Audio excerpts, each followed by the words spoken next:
जय हिंद। पहेली के पहले वीडियो से ही हम बताते आ रहे हैं कि जहाँ चार्ट आवश्यक हो चार्ट बनाएंगे, जहाँ ब्लड रिलेशन की तरह डायग्राम आवश्यक हो डायग्राम बनाएंगे, जहाँ दोनों आवश्यक है दोनों बना देंगे। और प्रश्न में जितना ध्यान देकर सकारात्मक बातों को लिखते जाते हैं उतना ही ध्यान हमें नकारात्मक बातों का देना है, उसे दर्शाते रहना है। इस तरह से प्रश्न बहुत कम समय में बहुत आसान तरीके से हल हो जाते हैं। तो देखिए पहेली है, 5 मित्र पी क्यू आर एस और टी दिल्ली से विभिन्न 5 शहरों देहरादून, जयपुर, चंडीगढ़, रायपुर और बंगलुरु की यात्रा 3 अलग अलग तरह के परिवहन माध्यम ट्रेन, हवाई जहाज और कार से करते हैं। यह जरूरी नहीं कि ये इसी क्रम में हो। 3 प्रकार के परिवहन माध्यम में से 2 प्रकार के परिवहन का प्रयोग अधिक से अधिक 2 व्यक्ति करते हैं। अधिक से अधिक 2 व्यक्ति का मतलब कोई 2 व्यक्ति अलग अलग शहरों में ट्रेन से, कोई 2 व्यक्ति अलग अलग शहरों में कार से, इस तरह करते हैं। हवाई जहाज का प्रयोग सिर्फ वही व्यक्ति करते हैं जो बंगलुरु जाते हैं। टी जयपुर कार से गया और पी चंडीगढ़ ट्रेन से गया। वह जो ट्रेन से यात्रा करता है देहरादून नहीं जाता है। क्यों ट्रेन से यात्रा करता है जबकि आर कार से यात्रा करता है। इसमें चार्ट बनाएंगे। चार्ट में जो मित्र हैं सब मित्र शहरों को देंगे, दर्शाएंगे और फिर परिवहन का माध्यम किससे जाते हैं। तो देखिए चार्ट, व्यक्ति और किन किन शहरों में जाते हैं, शहरों का नाम और परिवहन का माध्यम क्या है। परिवहन का माध्यम इस चार्ट में 5 मित्र हैं। पी क्यू आर एस और टी, 5 शहर और 5 परिवहन का माध्यम। इसे अपने से समझना है क्योंकि यही जो समझ लेंगे, समझ लीजिए पहेली सुलझ जाएगी। तो देखिए प्रश्न को फिर से हम पढ़ते हैं। यहाँ तक हो गया 5 मित्र हैं, 5 शहर हैं, परिवहन के 3 तरह के माध्यम है। तीनों माध्यमों से कम 2 माध्यम का प्रयोग 2 व्यक्ति करते हैं। यहाँ तक हो गया। यहाँ से हवाई जहाज का प्रयोग सिर्फ वही व्यक्ति करते हैं जो बंगलुरु जाते हैं। इसे याद रखना है, बाद में ये सुलझेगी ये बात। सबसे पहले स्पष्ट सूचना, जो स्पष्ट कथन हमारे पास है, टी जयपुर कार से गया। टी शहर का नाम जयपुर और परिवहन का माध्यम है कार। और पी चंडीगढ़ ट्रेन से गया। चंडीगढ़ ट्रेन, वह जो ट्रेन से यात्रा करता है देहरादून नहीं जाता है। क्यों ट्रेन से यात्रा करता है। क्यों परिवहन का माध्यम है ट्रेन और देहरादून न पी जाता है न क्यों, क्योंकि दोनों ट्रेन से यात्रा करते हैं। तो ये तो चंडीगढ़ क्लियर हो गया है। क्यों का शहर अभी क्लियर करेंगे, थोड़ा आगे और देख लें और सूचना। जबकि आर कार से यात्रा करता है। आर कार से यात्रा करता है। 3 परिवहन माध्यम है। 2 व्यक्ति ट्रेन से, 2 व्यक्ति कार से हो गया। तो निश्चित रूप से एक व्यक्ति हवाई जहाज से जाएगा। एक हवाई जहाज से। और प्रश्न में पढ़े थे कि हवाई जहाज का प्रयोग सिर्फ वही व्यक्ति करते हैं जो बंगलुरु जाते हैं। तो शहर का नाम यहाँ हो गया यस व्यक्ति बंगलुरु। और ये वह जो ट्रेन से यात्रा करता है देहरादून नहीं जाता है। ये चंडीगढ़ हो गया, और ये जो क्यू है यह देहरादून नहीं जाता है। तो ध्यान दीजिए 5 शहर हैं जिसमें चंडीगढ़ हो गया, बंगलुरु हो गया, जयपुर हो गया, देहरादून नहीं हो गया। इसे दर्शा दिए नकारात्मक को। तो एक 5वां शहर बचा, वो बचा रायपुर। माने ये क्यू रायपुर जाता है। और फिर बहुत आसान हो गया, एक स्थान बचा, ये आर के लिए हो गया देहरादून। ये चार्ट कंप्लीट होने का अर्थ हो गया। पहेली सुलझ गई। इस पर आधारित कुछ प्रश्नों को देखें।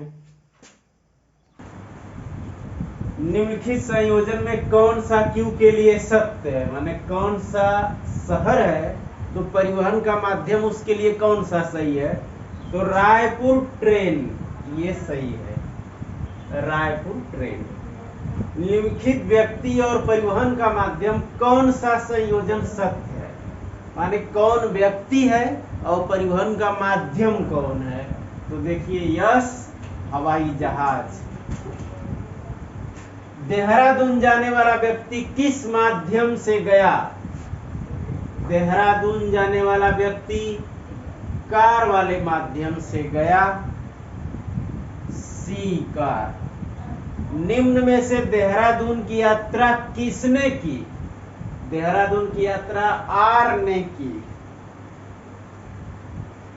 निम्न में से स्थान और परिवहन माध्यम का कौन सा संयोजन सही नहीं है? यहाँ सही नहीं है दिखाना है। तो चंडीगढ़ ट्रेन सही है, रायपुर कार यही सही नहीं है। तो नेक्स्ट निर्देश है,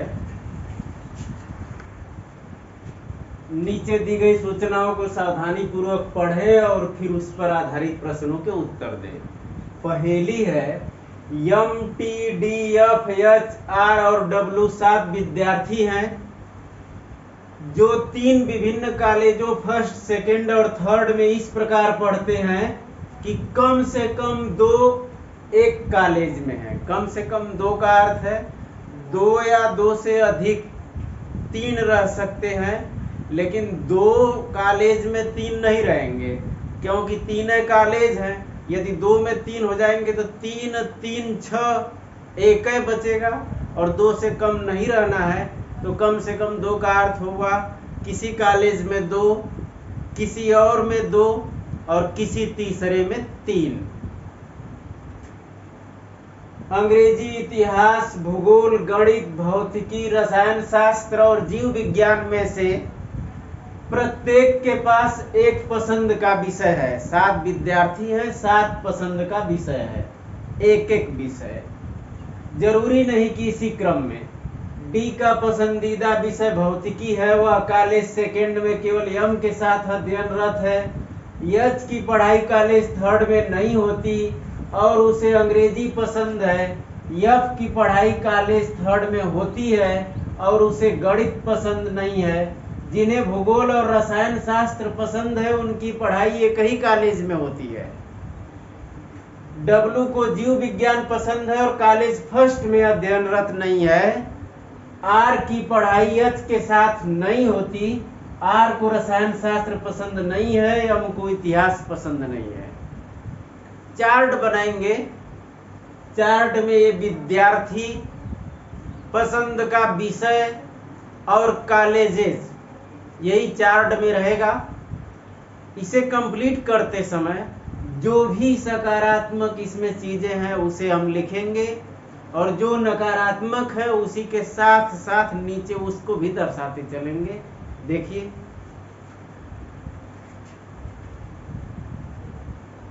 विद्यार्थी,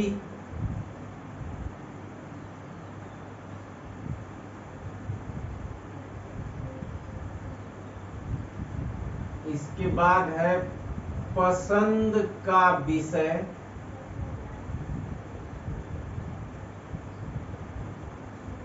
और फिर बनाएंगे कॉलेज। विद्यार्थी में M T D F H R और डब्लू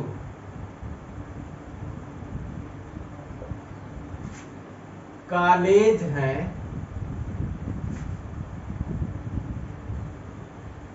फर्स्ट, सेकंड और थर्ड। कॉलेज फर्स्ट, सेकंड और थर्ड, ये 3 कॉलेज हैं। इसमें विद्यार्थी हम भर लिए, पसंद का विषय और कॉलेज यदि ये भर पाते हैं तो समझ लीजिए पहेली सुलझ गई। कैसे भरना है? पहले जो सूचना पढ़े थे, 7 विद्यार्थी हैं, 7 पसंद का विषय है, 3 कॉलेज हैं, कम से कम 2 विद्यार्थी रहेंगे। इसका अर्थ हम बता दिए कि किसी एक कॉलेज में 2, किसी एक अन्य कॉलेज में 2 और किसी एक तीसरे कॉलेज में 3 ऐसे रहेंगे। इसके बाद सबके पास पसंद का एक एक विषय है 7 में से। यहाँ से देखिए जो स्पष्ट सूचना है, ये बातें तो समझ गए पहेली का। डी का पसंदीदा विषय भौतिकी है।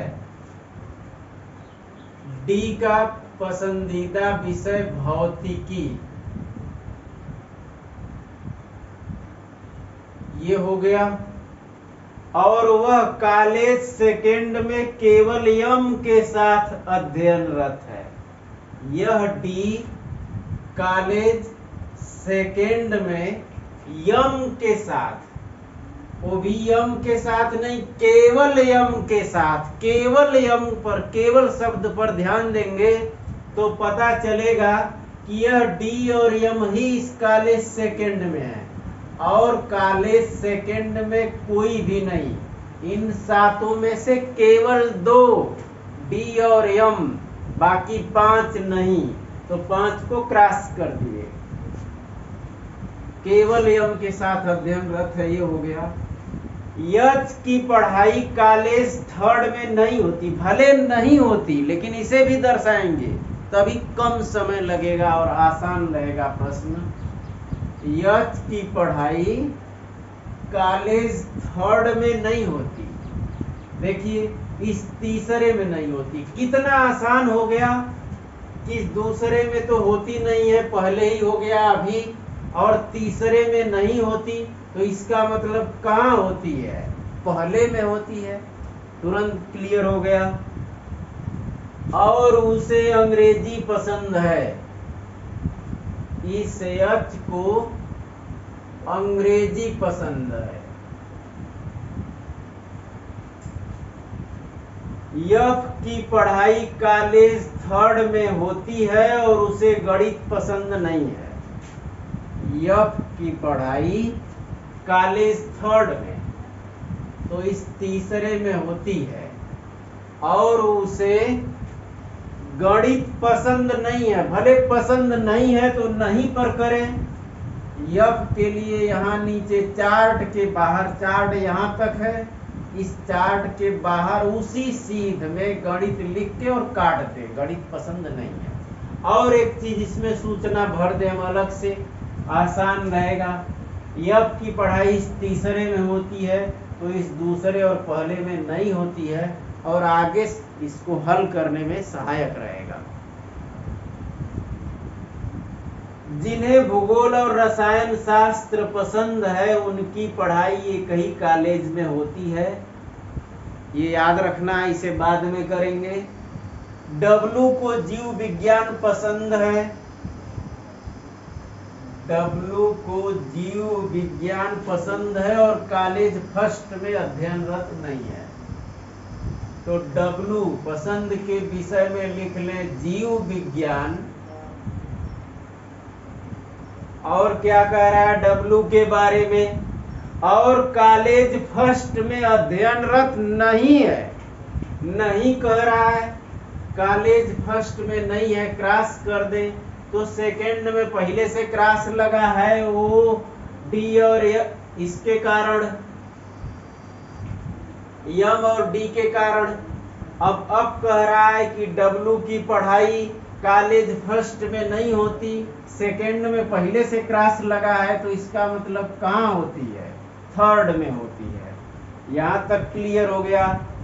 R की पढ़ाई H के साथ नहीं होती, R की पढ़ाई H के साथ नहीं होती, माने H की पढ़ाई कॉलेज फर्स्ट में होती है तो R की पढ़ाई इसके साथ नहीं होती, इसका अर्थ हुआ कि R कॉलेज फर्स्ट में नहीं है। तो कहाँ है, सेकंड में भी नहीं है और H के साथ फर्स्ट में भी नहीं है, तो कहाँ है, थर्ड में है। आगे R को रसायन शास्त्र पसंद नहीं है, इस नहीं को भी दर्शा दे। R को रसायन शास्त्र पसंद नहीं है। लास्ट सूचना है, यम को इतिहास पसंद नहीं है, यम को यहाँ इतिहास लिख के और काट दे, याद रहेगा हमें कि यम को इतिहास पसंद नहीं है। अब एक चीज छोड़े थे बीच में, आपको ध्यान होगा, जिन्हें भूगोल और रसायन शास्त्र पसंद है उनकी पढ़ाई एक ही कॉलेज में होती है, इसे बिठाना है, और बाकी जो कॉलेज छूटे होंगे उसे हम बिठा ले। तो देखिए कॉलेज में देख लीजिए, पहले इस डी की पढ़ाई सेकंड में होती है तो फर्स्ट थर्ड पर क्रॉस कर दें, वहां होगी नहीं। इस यम की पढ़ाई सेकंड में होती है तो फर्स्ट और थर्ड में नहीं होगी। और इस टी का देखिए, इस टी की पढ़ाई कहाँ होगी, इसमें यहाँ हो गया, सबका हो गया, इस टी का केवल बाकी है।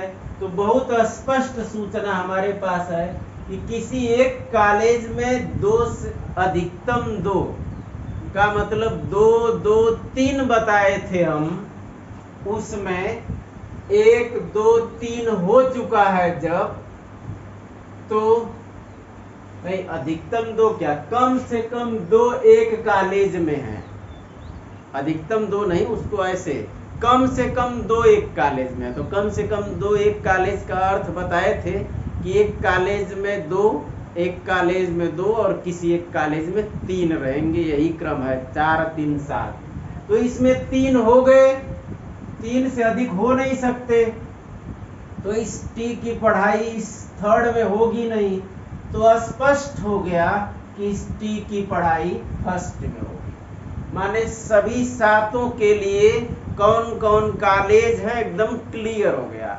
अब हमें क्लियर करना है विषयों को, पसंद का विषय। उन विषयों में 3 विषय क्लियर हो गए हैं। ये जो अंडरलाइन किए हैं बस यही करना है, इसी को कर लेंगे, पहेली सुलझ जाएगी। देखिए कैसे करेंगे। भूगोल और रसायन शास्त्र जिन्हें पसंद है उनकी पढ़ाई एक ही कॉलेज में होती है। पहले कॉलेज में चेक करें, यहाँ 2 ही पढ़ते हैं, टी और एच। तो भूगोल और रसायन शास्त्र एक विषय अंग्रेजी इंगेज हो गया, तो भूगोल रसायन शास्त्र हम कैसे भरेंगे, नहीं भर पाएंगे।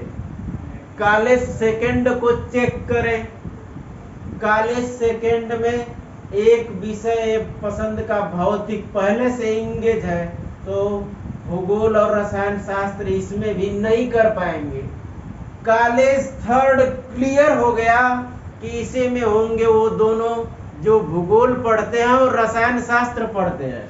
तो कॉलेज थर्ड में देखिए 3 ट्रिक है, एक पर जीव विज्ञान लगा हुआ है, 2 ट्रिक के सामने खाली है जगह, भूगोल और रसायन के लिए खाली है। अब कहाँ भूगोल रहेगा, कहाँ रसायन, तो इस नीचे निगेटिव पॉइंट को देखिए, यहाँ रसायन को काट दिया गया है, माने यहाँ रसायन नहीं रहेगा, तो स्पष्ट हो गया कि भूगोल और रसायन में से जब यहाँ रसायन नहीं है तो क्या है, भूगोल है, और यहाँ क्या है, तब यहाँ हो गया रसायन। ये क्लियर हो गया। अब इतिहास और गणित दो पसंद का विषय हमें वो भी क्लियर करना है। तो देखिए, इतिहास गणित में से यहाँ इतिहास गणित रहेगा कि यहाँ इतिहास गणित, तो नीचे ध्यान दीजिए, यहाँ इतिहास लिख के काट दिया गया है, माने पसंद नहीं है। तो इतिहास गणित दो ही विषय भरना है अब, और इतिहास नहीं का मतलब यहाँ क्या रहेगा, गणित। तो शेष बचा क्या, इतिहास पूरा। ये चार्ट क्लियर हो गया, इसका मतलब पहेली को आपने सुलझा दिया। इस पर आधारित कुछ क्वेश्चंस हैं। निम्नलिखित में से विद्यार्थियों का कौन सा समूह कॉलेज 3rd में पढ़ता है, FWR, 3rd में FWR पहला ही सही है। टी का पसंदीदा विषय कौन सा है, टी का पसंदीदा विषय इतिहास, तो इतिहास कहीं नहीं है, माने इनमें से कोई नहीं। निम्नलिखित में से कौन सा संयोजन सही है, फर्स्ट कॉलेज में यम गणित पसंद है, यम को गणित पसंद है, लेकिन फर्स्ट कॉलेज माने ये सही नहीं है। 3rd वाले कॉलेज में एफ को रसायन शास्त्र पसंद है, एफ को रसायन शास्त्र पसंद है और 3rd वाले कॉलेज में पढ़ता है, यही सही है। उपरोक्त में से नहीं, यम का पसंदीदा विषय कौन सा है, यम का पसंदीदा विषय गणित। इनमें से 3 किस कॉलेज में पढ़ते हैं, 3 3rd वाले कॉलेज में 3 विद्यार्थी पढ़ते हैं, जो 3 सही का निशान है, ऑप्शन सी सही है। निम्नलिखित में से विद्यार्थियों का कौन सा समूह कॉलेज फर्स्ट में पढ़ता है, पहले वाले कॉलेज में टी और एच, ऑप्शन डी सही है। तो नेक्स्ट पहेली है,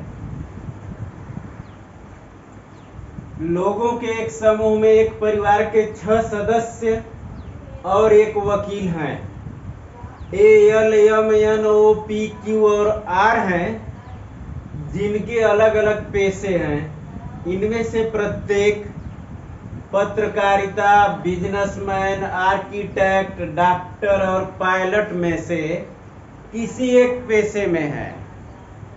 यह जरूरी नहीं कि इसी क्रम में, क्योंकि क्रम हमें लगाना पड़ता है। ये जैसे जैसे पहेली सुलझती जाती है, क्रम हमें पता होता जाता है। परिवार में 3 पुरुष और 3 महिलाएं हैं, तो 6 हो गए। कह रहा है कि इनमें से 2 विवाहित जोड़े हैं। यहाँ ऊपर कह रहा था 6 सदस्य एक वकील है, माने परिवार के सदस्य 6 हैं, अलग से एक वकील है। यहाँ कह रहा है कि 2 विवाहित जोड़े हैं, 3 महिलाएं हैं और 3 पुरुष है। तो 2 विवाहित जोड़े में 2 महिला 2 पुरुष ये हो गए, और 2 अन्य और कोई एक महिला और एक पुरुष, ये ध्यान रखना है। और कुछ दिया है, एम बिजनेसमैन है और पी का पिता है, क्यू डॉक्टर है और पी का ग्रैंडफादर है, माने दादा है, एन गृहिणी है और ओ की डॉटर इन लॉ माने पुत्र वधू, पुत्र वधू माने पुत्र की पत्नी। यल न तो पायलट न ही पत्रकार है, आर वकील है। यहाँ देखिए दे भी दिया कि आर वकील है, वकील कौन है तो आर है, आर को अलग कर लेंगे। बाकी 6 का एक परिवार है, एक परिवार के वो 6 सदस्य हैं। एन पी की माता नहीं है और ओ का विवाह एम से नहीं हुआ है, कोई महिला पत्रकार नहीं है। इसमें इतने अधिक एक दूसरे से संबंध हैं कि हम ब्लड रिलेशन डायग्राम बनाएंगे और ये पहेली सुलझ जाएगी। इसमें चार्ट बनाने की कोई आवश्यकता नहीं है। इन संबंधों को देख के पिता माता कौन किसका क्या है, किससे विवाह हुआ है, इसी के आधार पर बनाएंगे। तो देखिए यहां से लेकर और यहां तक इसमें यही है कि 7 व्यक्ति में आर वकील है और 6 सदस्य हैं, 3 महिलाएं हैं, 3 पुरुष हैं, 2 विवाहित जोड़े माने 2 पुरुष और 2 स्त्री हैं। ये क्लियर हो गया। यहां से देखिए क्या कथन है, यम बिजनेसमैन है और पी का पिता है। तो हम डायग्राम बनाएंगे, उसमें पॉजिटिव निगेटिव जो भी मेल फीमेल है देते रहेंगे, उनका पेशा लिखते रहेंगे, संबंध लिखते रहेंगे, एरो के बेस पर सब क्लियर हो जाएगा। तो यम बिजनेसमैन है, यम बिजनेस मैन है और पी का पिता है, ये पिता है माने पॉजिटिव दे दिए पुरुष हो गया है। क्यू डॉक्टर है और पी का ग्रैंडफादर है, पी का दादा। तो जो पी का दादा होगा, पी के पिता का पिता होगा, तो या तो यहां से ऊपर खींच के पिता लिख दें या तो अलग से खींच के दादा लिख दें। याद रहना चाहिए कि पी का दादा यम का पिता है। तो चलिए अलग से ही कर दे रहे हैं। ये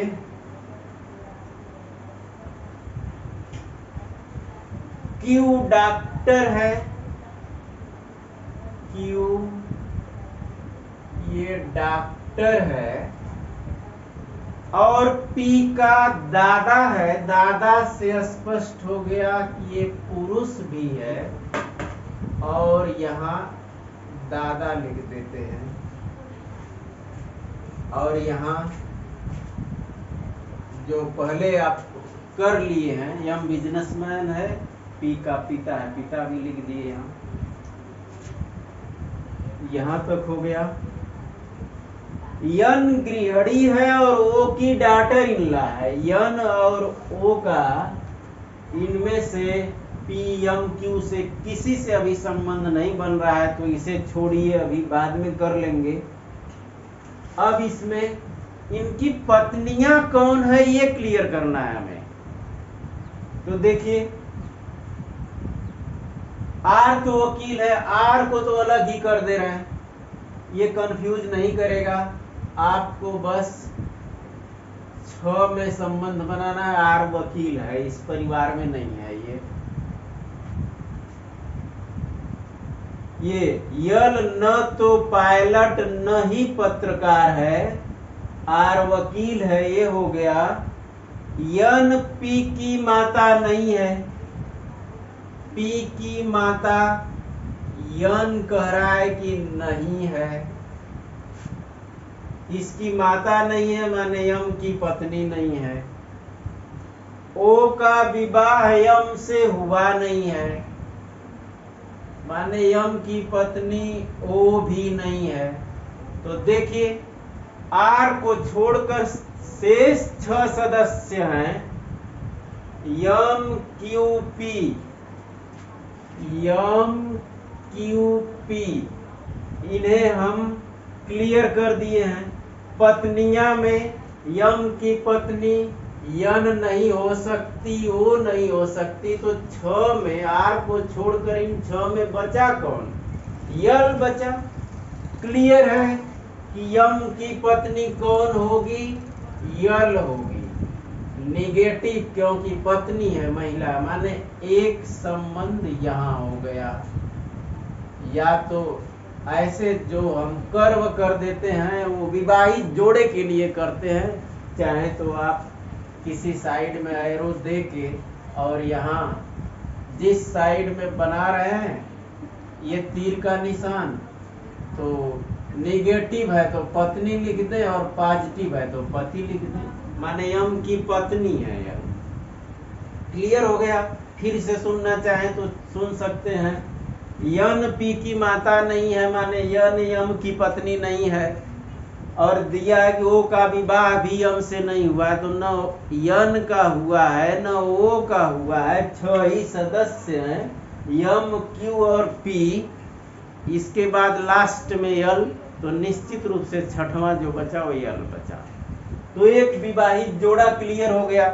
एक जोड़ा और क्लियर करना है कि जो पी का दादा है इसकी पत्नी कौन है, पी की दादी कौन है। तो देखिए पी की दादी कौन है। 4 क्लियर हो गया। 4 कौन कौन? P M Q L, P M Q L. R को छोड़िए। अब यन और ओ में से कौन क्यू की पत्नी होगी? देखिए यहां पढ़िए, छोड़े थे हम। करा यन गृहिणी है और ओ की डॉटर इन लॉ है। कोई ओ है इसमें, उसकी पुत्र वधू है ये यन। तो इसकी पुत्र वधू है। यन के बारे में नहीं कहा है कि यन का पति ये क्यू है। तो आप सोचेंगे कि ये ओ के बारे में भी तो नहीं कहा है, लेकिन ये क्लियर है कि चूंकि दादा का रिश्ता काफी ऊपर होता है, 2 पीढ़ी ऊपर। अब कम से कम ये यन पुत्र वधू है, 1 पीढ़ी नीचे आ गई, माने इस पीढ़ी में आ गई। तो यन तो क्यू की पत्नी हो ही नहीं सकती। ध्यान दीजिए, कोई है उसमें। अब आप सोचेंगे कि हो सकता है इसके भी ऊपर कोई पीढ़ी हो और उसकी पुत्र वधू हो तो इसके सीध में हो जाए। ऐसा नहीं होता। इतना 3 पीढ़ी ऊपर तक का देगा तो पहेली में कहीं न कहीं कुछ जरूर क्लियर करेगा। इसलिए फिर से सुनिए कि पुत्र वधू है तो निश्चित रूप से वह सबसे ऊपर वाली पीढ़ी में नहीं है, माने कि यन इस क्यू की पत्नी नहीं हो सकती, माने ओ इसकी पत्नी होगी। इसकी पत्नी ओ। पत्नी है तो निगेटिव, और यहां भी संबंध लिखना चाहें तो पत्नी लिख दीजिए। तो एक जोड़ा ये हो गया, एक जोड़ा ये हो गया। और इसे भी कर ले। यन गृहिणी है और ओ की डॉटर इन लॉ है। ओ की डॉटर इन लॉ है। ये जो यन है यह गृहिणी है। निगेटिव इसलिए कि महिला है, और ओ की डॉटर इन लॉ माने पुत्र वधू, माने इसका कोई पुत्र होगा और उसकी पत्नी। तो ये नहीं सोचना आपको कि कौन पुत्र होगा। अरे हो सकता है इसमें उसका पुत्र उपस्थित नहीं हो, माने वह अब नहीं है यहाँ, पुत्र पहले रहा होगा, केवल उसकी पुत्र वधू जीवित है, उसका पुत्र जीवित नहीं है, उसकी कोई चर्चा नहीं है परिवार में।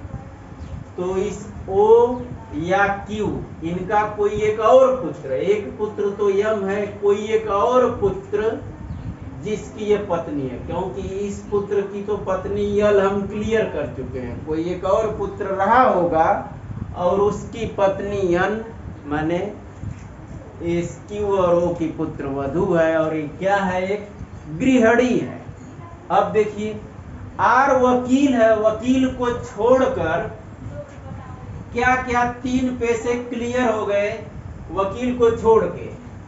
डॉक्टर, बिजनेसमैन और गृहिणी, 3 पैसा बाकी है। पत्रकारिता, आर्किटेक्ट और पायलट। देखिए बिजनेसमैन, डॉक्टर और कहीं नीचे दिया था गृहिणी, ये 3 ठो हो चुका है